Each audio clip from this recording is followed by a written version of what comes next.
Hey, welcome to Cook for Health. Today we are making roasted beetroots. Very healthy and nutritious recipe.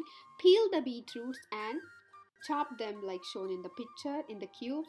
Now add 1 tablespoon of avocado oil to the pan and add the beetroots and saute. You can definitely use any other oil if you don't have avocado oil. Now add black seeds and half teaspoon of red chili powder or cayenne pepper. Go ahead and add these nutritious sesame seeds and look at the color, it looks so beautiful. Now cook it properly and evenly, saute it. Please don't add any salt to this recipe because sweetness of avocado is enough. I have added 1 teaspoon of lemon juice. You can do the same thing, and now we have garnished it with more of sesame seeds. And enjoy this recipe. Cook for health.